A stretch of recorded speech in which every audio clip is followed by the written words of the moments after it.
सभी दर्शकों को राम गायकवाड़ का दिल से नमस्कार। आज हम मेरा एसेट म्यूचुअल फंड के सीईओ और global vice president mister Swarup Mohanty sir से बात करेंगे। Mirae asset mutual fund as India में स्टार्ट हुआ था 2007 में, लेकिन Mirae asset as a Korean company वो स्टार्ट हुई थी कोरिया में 1998 में। 2007 से अभी तक टिल 2024 मेरा एसेट के maximum equity fund are consistently performing well. तो अभी मैं वेलकम करना चाहूँगा स्वरूप सर का, जो हमारे अच्छे मित्र भी है जी और सीईओ है। तो सर ने जब मेरा एसेट ज्वाइन किया था as a national head in 2011, तब मेरा एसेट का टोटल एयूएम था अराउंड 460 करोड़ और आज आफ्टर 13 इयर्स वो पहुंचा है 2 लाख करोड़। तो सर जस्ट एज अ मेरा एसेट की ग्रोथ और आपकी जर्नी में थोड़ा सा डिटेल अगर सभी दर्शकों को देंगे तो थोड़ा सा कॉन्फिडेंस बिल्डिंग भी होगा। जी, एक तो first of all thank you मुझे आपके पॉडकास्ट में शामिल करने के लिए एंड जो पार्टनरशिप रही है उसके लिए, क्योंकि ये ट्रस्ट का बिजनेस है और अगर ट्रस्ट रहता है तो बाकी सब हो जाता है और इसी पे ही आधारित है हमारा बिजनेस। जब मैं 2011 ज्वाइन किया था तो यही देखा था कि अगर ये आप बिज़नेस देखें ग्लोबली, दो तरीके के प्लेयर्स होते हैं। कुछ प्लेयर्स होते हैं जो बाहर से म्यूचुअल फंड करने आते हैं और ऐसे 4 प्लेयर्स ही हैं ग्लोबली जिनका बिज़नेस म्यूचुअल फंड है। उन 4 में से हम एक हैं। तो मुझे ये बहुत अच्छा लगा कि ये हमारा कोर बिज़नेस है और कोर बिज़नेस से लोग ज़्यादातर हटते नहीं हैं। फाइनली एक बिज़नेस एक प्रोमोटर का भी होता है, तो प्रोमोटर का कन्विक्शन बहुत अहमियत रखता है ये बिज़नेस के लिए। फिर एक बिज़नेस के लिए एक टाइम चाहिए। कहते हैं ना, time in the market is more important than timing. वैसे ही बिज़नेस के लिए टाइम चाहिए, एक ठहराव जो चाहिए धंधे के लिए वो समझ होना चाहिए। और मैंने जो स्टडी किया था और जो मेरी बातचीत हुई थी उनमें वो उभर के हुए आया था। फिर हम लोग एक शुरुआत किए। जब आपके सामने आए तो आप भी पहले कुछ दिन देखे, क्योंकि आपको भी कन्विंस करने के लिए एक टाइम लगता है। वो टाइम पे मुझ पे कोई प्रेशर नहीं था, प्लीज़ अंडरस्टैंड। मैं हेड ऑफ़ सेल्स होकर ज्वाइन किया था। हेड ऑफ़ सेल्स का ये काम है कि एयूएम बढ़ाना। अगर आप पहले 3 साल देखें तो ऐसे कोई मेजर एयूएम ग्रोथ नहीं आता, ऐसे 400 450 से कुछ 1500 1600 था। फिर जब हमने ट्रैक रिकॉर्ड डाला विथ प्रोडक्ट्स, तभी आप लोगों का एक कन्विक्शन आएगा। आप तो पहले चालू किए थे बट धीरे धीरे एलोकेशन बढ़ा और वो होते होते कुछ हो गया। सीख यही है कि ये किसी और के पैसे से हमारा बिजनेस चलता है। मैं ये मानता हूँ कि पिछले अगर जन्म में कुछ पुण्य किया रहेगा तो ये जन्म में एक फिड्यूशियरी रोल करने का मौका मिलता है। जिससे भी मैं पूछूं अगर आपको हेल्थ प्यारी है या वेल्थ प्यारी है, सब लोग मुंह पे बोलेंगे तो हेल्थ, लेकिन मान के चलेंगे वेल्थ, राइट। अब वो ट्रस्ट हमें करते हैं, वो ट्रस्ट हमें बरकरार रखना है। जितना दिन हम वो बरकरार रखें ग्रोथ होगा, अदर वे राउंड नहीं है। तो हमारा काम है वो ग्रोथ, वो ट्रस्ट को बरकरार रखें। अगर ये 16 साल में मैं कह सकता हूँ कि हमारे रेगुलेटरी की ओर से कुछ भी हमें डिविएशन नहीं रहा है, तो हम ये मानते हैं कि उसको अभी तक बरकरार रखे हैं। उसका कोई मायने नहीं है अगर कल नहीं रखेंगे, तो इसको अभी और 15 साल 20 साल 30 साल रखना पड़ेगा। अगर ये रखते हैं तो ग्रोथ तो अपने आप हो जाता है। तो सर इसमें जस्ट एक मुझे पॉइंट अच्छा लगा कि हम दोनों भी क्लाइंट की वेल्थ बनाने में और ट्रस्ट के बिजनेस में है जी। मतलब हमें मोक्ष पाने के लिए कहीं मरने की जरूरत नहीं है। बिल्कुल नहीं, जीते जी हम मोक्ष पा लेंगे। एकदम सही कहा आपने। तो भी इसी में एक है कि आज हम सुन रहे हैं पिछले 3 महीने से कि बहुत सारे एफआईज इंडिया से क्विट हो रहे हैं, बेच रहे हैं। As a Korean company, as a Mirae global, वो भी एक इंडिया के लिए एफआई है जी। तो उनका इंडिया पर आगे की जर्नी या इकोनॉमिक सिचुएशन पर क्या व्यू है? अभी ये मैं आज की बात नहीं कर रहा हूँ, 2011 की बात कर रहा हूँ। जब मेरी इंटरव्यू हुई थी ये कंपनी में, तो मेरे जो बॉस थे इंटरव्यू ले रहे थे, उन्होंने कहा कि ज़्यादातर कंपनी सिंगापुर या हांगकांग जाते हैं अपने बेस बनाने के लिए, लेकिन हम अपना बेस कोरिया के बाहर मुंबई में बनाना चाहते हैं। ओके। और उनका जो वर्डिंग था यही था कि एक पॉइंट तो हम मुंबई का हम रखेंगे, मतलब बॉम्बे में बॉम्बे में वो हमारा रहेगा, वो एक पॉइंट रहेगा या ज़्यादा पॉइंट रहेगा वो तुम लोग डिसाइड करोगे। तब मुझे शायद इतना क्या कहते हैं कन्विक्शन नहीं था कि इंटरव्यू में बात हुई थी। आज जब मैं कंपनी की फोकस देखता हूँ और मैं लास्ट ईयर दिसंबर की बात कर रहा हूँ 2023 दिसंबर, और ये जो स्टोरी मैं बोल रहा हूँ ये मेरा सौभाग्य रहा है कि मैं अपने prime minister mister Narendra Modi ji को भी यही स्टोरी मैंने कहा था कि मौका मिला था मुझे कि ऐसा एक कंपनी में काम करता हूँ जिसके 17 कंट्रीज़ में हम लोग काम करते हैं। एक होता है इंडिया के लिए फंड लॉन्च करना 17 कंट्रीज़ में, एक होता है उनको डिक्टाट देना कि आपको इंडिया ही बेचना है। मेरे एसेट के 17 कंट्रीज़ को ये डिक्टाट दिया गया कि अभी इंडिया के फंड ही बेचोगे। हमारे जो फाउंडर है हिंजू पार्क, उनका मानना है कि ये जियोपॉलिटिकल जितने भी क्राइसिस चल रहे हैं या वॉलेटिलिटी चल रहे हैं, इसमें एक ही कंट्री जीतेगा, वो है इंडिया। और लास्ट 2023 दिसंबर में एक रूम सोल में कुछ 200 कोरियंस थे, 200 लोग थे, जिसमें से 199 कोरियंस थे और मैं अकेला नॉन कोरियन। और स्टेज से उन्होंने जब इंडिया बोला तो मैं सोचा कि क्या बोल रहे हैं, फिर उनको भी पता चला कि कोरियन में बात कर रहे थे, तो मेरे कोलिग ने ट्रांसलेट किया था और बहुत एक प्राउड मोमेंट था कि एक कोरियन थिंक्स, और वो सोचिए ग्लोबल इन्वेस्टर है मिस्टर हिंजू पार्क, ग्लोबली इन्वेस्ट करते हैं, उनका मानना है ये यहाँ से इंडिया ही फोकस कंट्री है। जो हमारा मेन शेयर कैपिटल है कोरिया से, उससे बहुत हिस्सा हम यहाँ लेके आएंगे। ये हमारा फोकस है कंट्री में, क्योंकि कंट्री का डेटा पॉइंट कहलाता है कि नेक्स्ट 8-10 ईयर्स का जो ग्रोथ है वो एक तरफा ग्रोथ है। ओके।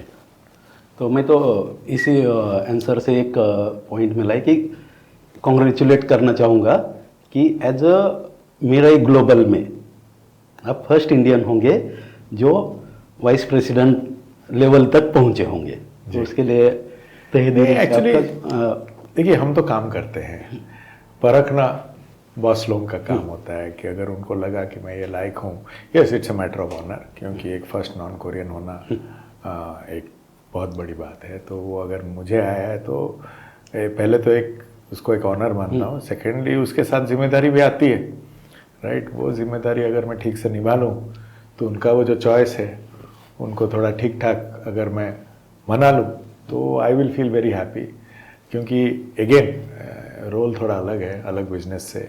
एक टीवी ख़राब होता है तो आप दूसरे टीवी दे सकते हैं, हमारा अगर इन्वेस्टर का पैसा खराब गया तो कोई नहीं भूलता है।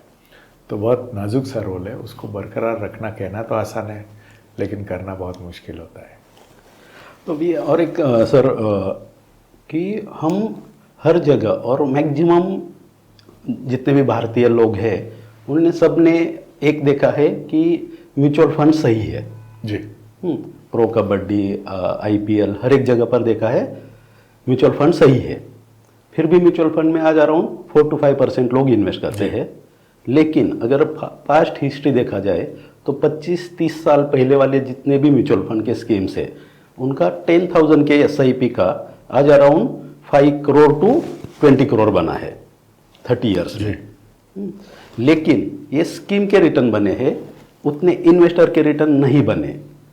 तो एक तो आपके स्टडी के या रिसर्च के हिसाब से कि वो रिटर्न क्यों नहीं बने इन्वेस्टर के, और आगे बनाने के लिए इन्वेस्टर ने क्या करना चाहिए? ये बहुत ही सिंपल बिजनेस है। यहाँ से अगर मैं देखूँ ये एक ही मात्र इकोनॉमी है जो यहाँ से 8-10 साल में डबल करेगा, राइट। अगर वो डबल जो इकोनॉमी में आपके लाइफ में अगर उसका इफेक्ट लाना है तो कैपिटल मार्केट्स एक बहुत अच्छा ज़रिया हो जाता है। लेकिन नॉर्मली क्या होता है, ये ग्रोथ एक तरफा लाइन नहीं होता है, थोड़ा ऊपर नीचे होता है। मैं ये मानता हूँ कि म्यूचुअल फंड में जो आप आंकड़े बता रहे हैं, एक ही आदमी या एनी लेडी जिन्होंने पैसा कमाया है वो जिनका अकाउंट स्टेटमेंट खो गया है, क्योंकि बाकी बैठते नहीं है बाज़ार में। यहाँ से भी दो तरीके के देखने हैं, अगर सेंसेक्स आपको 70-75,000 दिख रहा है या इंडिया आप 7.5 ट्रिलियन देखते हो। जो 7.5 ट्रिलियन देखते हैं उनका बिहेवियर कुछ और होगा, जो 75 देखते हैं उनका बिहेवियर कुछ और होगा। ये आप मानो या ना मानो 7.5 ट्रिलियन होगा। आप अगर बाज़ार में बैठोगे और अपना पैसा फंड मैनेजर को दोगे तो फंड मैनेजर अपना काम करेगा, राइट। बट कहना आसान होता है, जब मार्केट ऊपर नीचे रहता है तो वो डिसिप्लिन थोड़ा मुश्किल हो जाता है। पहले ये कह के निकल जाना एक एक्सक्यूज़ था। जब आप कह रहे हैं 30 साल का डेटा देखने के बाद भी कोई अगर निकल रहा है तो मेरे हिसाब से उनका प्रॉब्लम है। क्योंकि NAV जैसे आप कह रहे हैं वो तो आगे ही जाएंगे। मेरा यही दरख्वास्त है कि जिन्होंने भी रिडीम किया रहेगा या पैसा निकाले होंगे वो स्कीम का NAV देखें और वही स्कीम का आज के डेट में NAV देखें। अच्छा, मतलब जो इंग्लिश में एक किसी अच्छे इन्वेस्टर ने कहा है कि investor chief problem is his behaviour, only behaviour. ये बिहेवियर का बिजनेस है। लोग इसको मार्केट का बिजनेस मानते हैं। मार्केट का बिजनेस है नहीं, क्योंकि वो बिहेवियर हम कंट्रोल नहीं कर सकते। जो कंट्रोल कर सकते हैं खुद का बिहेवियर। तो और इसी में अभी पिछले 3-4 साल से, मतलब आफ्टर कोरोना, जो डायरेक्ट स्टॉक्स ट्रेडिंग, एक आम आदमी वहाँ पर ऐसे डाइवर्ट हो रहा है कि चलो हमें रातों रात करोड़पति बनना है या हम भी वॉरेन बफेट बनेंगे। जैसे वॉरेन बफेट आज 60-70 ईयर्स उनको लगे बनने में, लेकिन हमें 60-70 डेज में बनना है, 60-70 आवर्स में भी बनना है। अच्छा, तो उस केस में एक आम आदमी ने वेल्थ बनाने के लिए आपके हिसाब से डायरेक्ट ट्रेडिंग, डायरेक्ट स्टॉक्स और म्यूचुअल फंड, तो उस केस में म्यूचुअल फंड रियल में सही क्यों है और क्यों करना चाहिए? देखिए, सबका अपना अपना जगह है। आप वॉरेन बफेट की बात कर रहे हैं, वो एकमात्र ही फंड मैनेजर हैं जो इतना दिन एक ही स्टॉक को लेकर बैठने की क्षमता रखते हैं। और उसी में जस्ट उसी में उनके भी अगर पिछला CAGR देखा जाए तो अराउंड 19.5% है, जो कि अपने इंडियन म्यूचुअल फंड का भी अगर CAGR देखा जाए, कुछ मल्टी कैप, फ्लेक्सी कैप पुराने 25-30 साल पुराने, उनका भी उतना ही है, बस उससे ज़्यादा है। क्योंकि बाजार हमारा एक टाइम था कि थोड़ा ज़्यादा अल्फा दिया था, आगे जाके शायद बराबर हो जाए। बट हर सब चीज़ का एक जगह होता है। अगर आप खुद परख सकते हो स्टॉक तो परखना चाहिए मेरे हिसाब से। लेकिन स्टॉक ओन करना और बिजनेस साइकिल प्रेडिक्ट करना दो अलग बात है। दिखता तो आसान है लेकिन करना बहुत ही मुश्किल है। इसलिए शायद अगर आप बड़े कंपनीज 8-10 जो स्टॉक्स हैं उनको परखना इतना मुश्किल नहीं है, क्योंकि डेटा बहुत आसानी से मिल जाती है। लेकिन जैसे आप छोटे कंपनीज ओन करने जाते हो उसके लिए एक्सपर्टीज़ लगती है।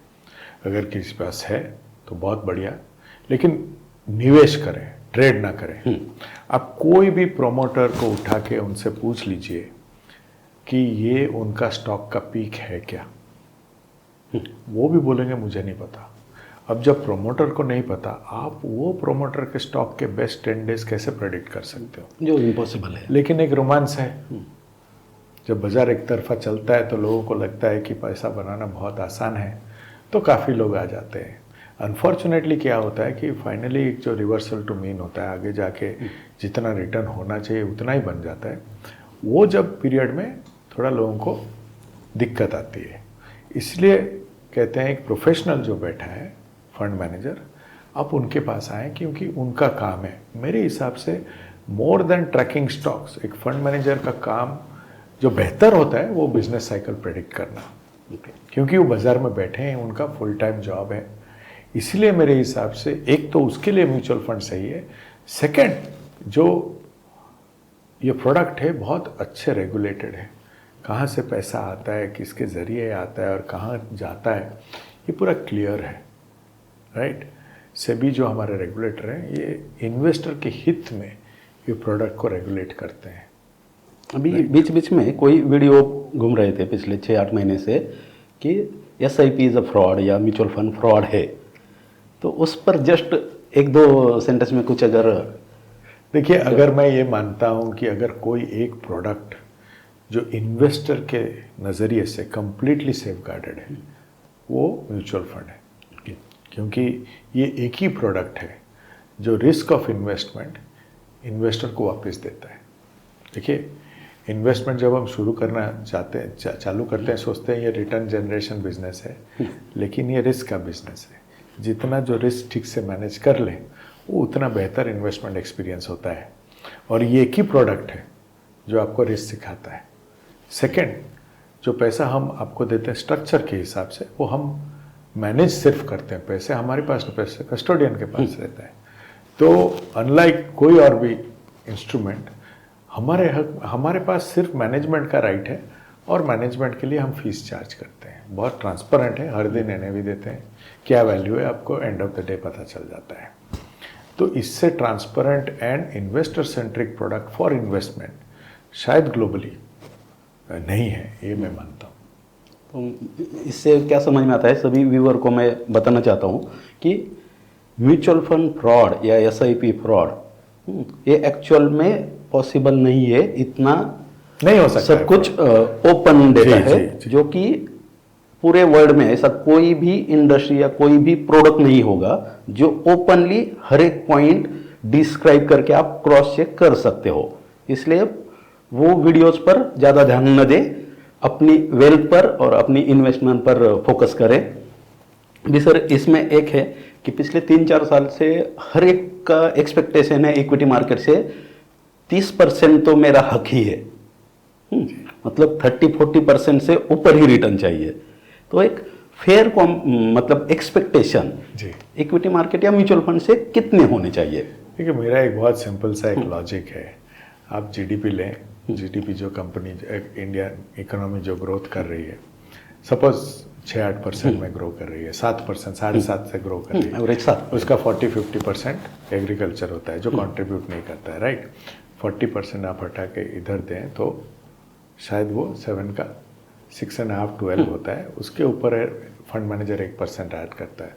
सो अगर आप 12-13% मान के चलें, उतना रिटर्न आज के डेट में इकोनॉमी से पॉसिबल है। बट वहाँ स्टोरी ख़त्म नहीं होता है। स्टोरी ना, जो मेरा जितना 30 साल हो गए बाज़ार में, अभी तक लोग 12-13% के हिसाब से 15 साल कंपाउंड करने से कितना पैसा बनता है वो समझ नहीं पाते। 12-13% में आपका शायद सब फाइनेंशियल गोल्स हो जाए, राइट। वो मैथ्स कोई कर ले, एंड इसी के लिए मैं हमेशा मानता हूँ कि एक अच्छा एडवाइज़र के थ्रू करें तो वो ये रास्ता दिखाता है।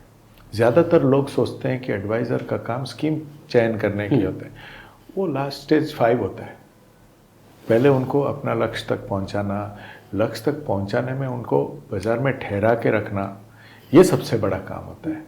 और ये अहमियत जिसको हम पावर ऑफ कंपाउंडिंग कहते हैं, 12-13% ओवर 10-15-20 ईयर्स कितना पैसा बन सकता है, वो अगर खुद कैलकुलेट करें ना तो शायद ये लालच के तरफ लोग झुकेंगे नहीं। मतलब इसमें से एक है कि हर एक ने रिटर्न पर फोकस नहीं करना चाहिए, फोकस टाइम पर करना चाहिए और कंपाउंडिंग पर फोकस इस पे करना चाहिए कि आपको क्या चाहिए। इन्वेस्टमेंट हमेशा आपके लाइफ के साथ जुड़ा रहता है। आपको क्या चाहिए आपके लाइफ में और मुझे क्या चाहिए मेरे लाइफ में अलग है। इसलिए आपका जो फाइनेंशियल प्लान होगा और मेरा जो फाइनेंशियल प्लान पूरा अलग होगा, राइट। पहले तो मुझे खुद से पूछना चाहिए कि मैं क्यों निवेश करना चाहता हूँ। वो क्यों से ही कहाँ निकलेगा, राइट। पहले आप क्यों तय कर लें, बाकी फिर कहाँ निवेश करना है बहुत आसान होता है। ज़्यादातर लोग कहते हैं कि मुझे वेल्थ क्रिएट करना है, ठीक है, कितना वेल्थ क्रिएट करना है। अगर वेल्थ क्रिएट करने में अगर लगेगा कि नहीं 40% रिटर्न चाहिए तो फिर वो जुए में शायद मिल सकता है, बाजार में नहीं मिलेगा। वो क्लियरिटी आती है तो उस हिसाब से प्लान बनता है। मतलब मुझे मेरा डेस्टिनेशन पता होना चाहिए कि मुझे कहाँ पहुँचना है। बिल्कुल। कोई ये नहीं जाता है घर से कि कोई भी घर मिलेगा वो मैं खरीद लूँगा या लूँगी। उनके मन में रहता है कि मेरा इतना पैसा है, इतना मैं अफोर्ड कर सकता हूँ, तो 2 बेडरूम 3 बेडरूम 4 एक प्लान लेके चलते हैं। इधर भी सेम थिंग होता है, कितना पैसा है, कितना दिन का पैसा है और कितना पैसा हम निवेश कर सकते हैं, उस हिसाब से एक प्लान बनता है। अभी आप ही के इसमें से एक जस्ट ऐसे थॉट आया कि बीच बीच में एडवर्टाइज घूम रहा था कि एडवाइज़र ज़रूरी है जी। तो एक्चुअल क्लाइंट के लॉन्ग टर्म वेल्थ क्रिएशन में एक अच्छे म्यूचुअल फंड डिस्ट्रीब्यूटर या अच्छे वित्तीय सलाहकार की क्या अहमियत है और क्या भूमिका है? देखिए, एक निवेश का जो जर्नी होता है ना, वो आप खुद कर सकते हैं, लेकिन खुद करने के लिए आपको बहुत कुछ एनालाइज करना पड़ेगा। शायद वो कर भी लें, लेकिन बाज़ार में 10, 20, 15 साल टिकने के लिए जो डिसिप्लिन चाहिए, वो कहना आसान है, करना मुश्किल है। तो मेरे हिसाब से ये बिजनेस के एडवाइस का बिजनेस है। मैं मानता हूँ अगर आप हमारे पूरा AUM देखें, nearly 76-80% is through advisors. Okay. इसलिए शायद जो हमारे फंड के रिटर्न है, ज़्यादातर लोग भी वो रिटर्न कमाए हैं, नहीं तो लोग ज़्यादातर पास्ट रिटर्न देख के निकल जाते हैं। एक एडवाइज़र का मेन काम होता है क्लाइंट को परखना, क्लाइंट का नीड परखना, और एक बड़ा काम होता है उनका रिस्क प्रोफाइल समझना, क्योंकि रिस्क प्रोफाइल हम खुद समझ नहीं सकते, वो लाइफ ही सिखाता है रिस्क। पर अलग स्टेज ऑफ लाइफ में ही रिस्क प्रोफाइल चेंज होता है। 25 साल में विदाउट मैरिज में कुछ और था, शादी के बाद कुछ और बन गया, बच्चे के बाद कुछ बन गया, अभी जो 10 साल मेरे रिटायरमेंट रह गए, मैं कुछ और बन गया हूँ। सेम निवेशक, राइट? वो एक प्रोफेशनल डिस्ट्रीब्यूटर एडवाइज़र समझ सकता है, उनको उनका काम करने दीजिए, आप अपना लाइफ बिताइए ना। दैट इज़ द ईजियर वे। आप क्यों ये कॉम्प्लिकेशन तो नहीं कहता हूँ, इसमें क्यों जाना चाहते हैं जब एक प्रोफेशनल बैठा है?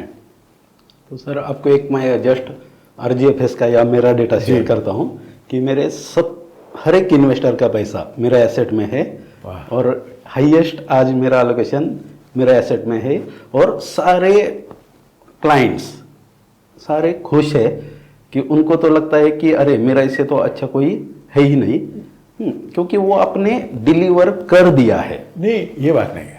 देखिए, वो NAV एक चल रहा था अपने से, आपने निवेशक को लाके वो NAV में बिठाया। देखो, NAV ना फंड के लिए होता है, फंड का एक इन्वेस्टमेंट थ्योरी फिलोसफी होता है, उसके लिए होता है। आप उसमें से ये रिटर्न लिए हैं, प्लीज़ ये आप कभी आप गलत मत समझे इसके बारे में। वो NAV अपने आप निवेश करते नहीं करते NAV चलता, बट वो NAV में आपने निवेशकों को लाया, और मोर इम्पॉर्टेंट ये मैं हमारा क्या 10, 15, 13, 14 साल से चल ही रहा है ना, वो निवेशक बैठा रहा फॉर 13 ईयर्स, तभी ये रिटर्न बना। यस, नहीं बैठते तो ये रिटर्न शायद NAV में दिखता, उनके पोर्टफोलियो में नहीं दिखता। क्योंकि कल ही एक दो स्टेटमेंट में देख रहा था मेरे ही इन्वेस्टर के 2013 के अपने large and mid cap fund 11 years हुए हैं, 11 ईयर में आज मार्केट डाउन होके भी 12 टाइम्स पैसा बना है। अभी दो डेटा जस्ट आपके लिए ये शेयर करता हूँ कि अपना लार्ज कैप फंड आया था 2008 में, and large and mid cap fund आया था 2010 में। तब से अगर किसी ने 10,000 का SIP किया है तो अराउंड 17-20 लाख रुपीज इन्वेस्ट हुए, मतलब लार्ज कैप में 20 लाख इन्वेस्ट हुए, लार्ज एंड मिड कैप में अराउंड 17 लाख इन्वेस्ट हुए। उन दोनों के आज के रिटर्न या आज का वैल्यूएशन 10,000 के SIP का अराउंड 17 लाख का लार्ज कैप में 74 लाख है, and large and mid cap में अराउंड 20 लाख का आज का वैल्यूएशन है 94 लाख। बट एक चीज़ याद दिलाना चाहूँगा आपको, जब आपने ये शुरुआत की आइडेंटिफिकेशन ऑफ दिस स्कीम, इस स्कीम का AUM कितना था? 60-70 करोड़। आज के डेट में वो 38,000 करोड़ का फंड बन गया, मतलब 40,000 करोड़। आपने जब इसको चूज किया, किसी को पता नहीं था कि ऐसा स्कीम है, वो एक एडवाइजर करता है।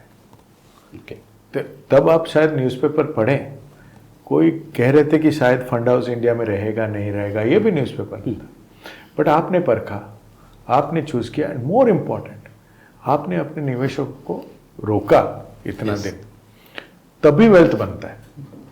तो अभी सर जस्ट एक जैसे ये दोनों भी NFO थे 2010 और 2008 में आए हुए, अभी जस्ट आपका एक स्मॉल कैप सबका डार्लिंग ये एक महीना छोड़ने से पहले तक का जी, मतलब हाईएस्ट रिटर्न हाईएस्ट परफॉर्मेंस सबको स्मॉल कैप ही चाहिए था, अभी थोड़े से माहौल डरा हुआ है जी। तो आपका आज जो स्मॉल कैप NFO आ रहा है, तो उसके बारे में थोड़ा डिटेल बताएंगे तो अच्छा रहेगा। इससे पहले कुछ बताता हूँ कि जब बाजार अच्छा रहता है तब शायद निवेशक के लिए अच्छा नहीं रहता है। जब बाजार अच्छा नहीं रहता है तब शायद निवेशक के लिए अच्छा रहता है।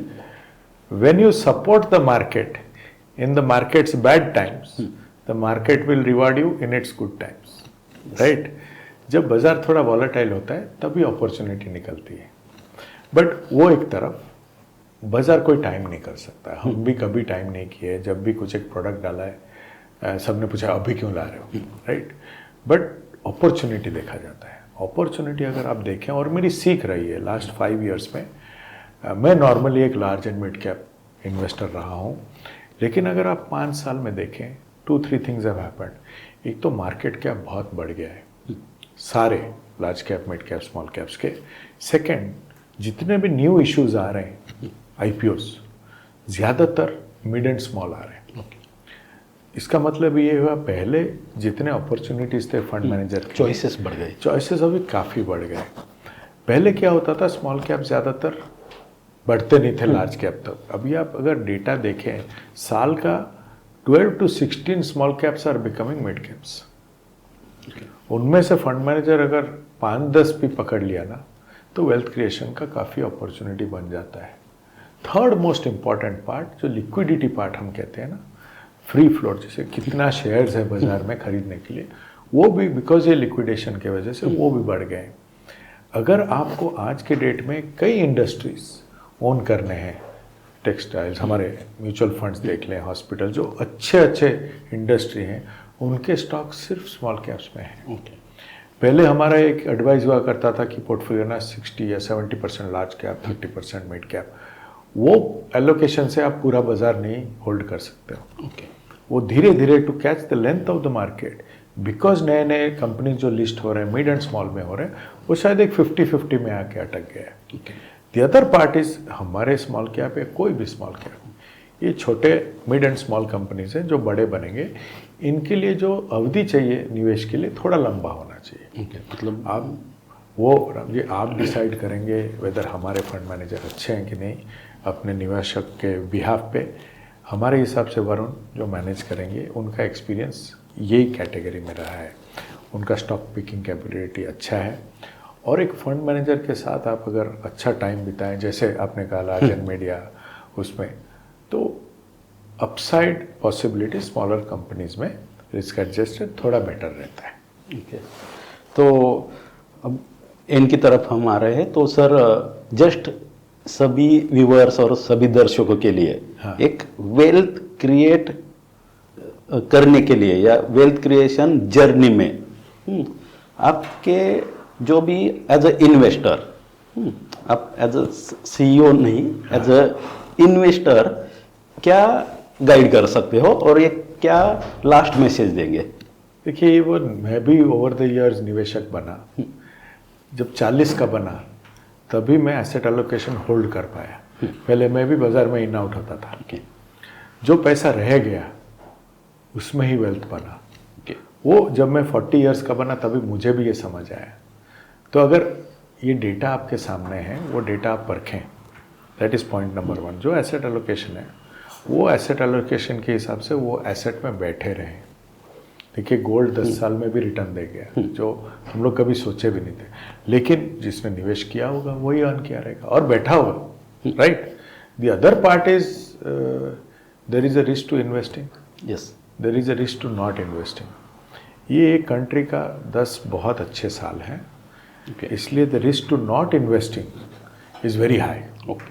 प्लीज़ आप जितने जल्दी हो सकें, जो फंड आप ठीक समझे उस पर निवेश करें और बैठें 10 साल। ये शायद पॉडकास्ट अगर हर एक साल करें, मैं आके इसको चेक करूँगा और मेरा जो ये एडवाइस रहेगा वो गलत नहीं रहेगा। आप बैठें मार्केट में 10 साल, ये बेस्ट टाइम है इंडिया के लिए। सर, तहे दिल से आपका शुक्रिया कि आपने यहाँ टाइम निकाला और सभी इन्वेस्टर को गाइड किया। तो हम सभी दर्शकों से और राम गायकवाड़ फाइनेंशियल सर्विसेज और आरजीएफएस के सारे क्लाइंट से आपको एक ही मतलब शुभकामनाएं दे सकते हैं कि जैसे आपके ज्वाइनिंग से 460 करोड़ से आज 2 लाख करोड़ हुआ है अराउंड 13 इयर्स। तो नेक्स्ट 13 इयर्स में वो more than 20 lakh plus easily जा सकता है और जाएगा। यही थैंक यू हमारी हमारे तरफ से वो ट्रस्ट मेंटेन करने की पूरी क्षमता रहेगी। आपका जो ट्रस्ट रहा है उसी से ये बना है, so thank you more than anything on, मैंने एक तो आइडेंटिफाई करना हमें जब बहुत छोटे थे, और मोर इम्पोर्टेंट साथ देना। Thank you. Yes, thank you, thank you.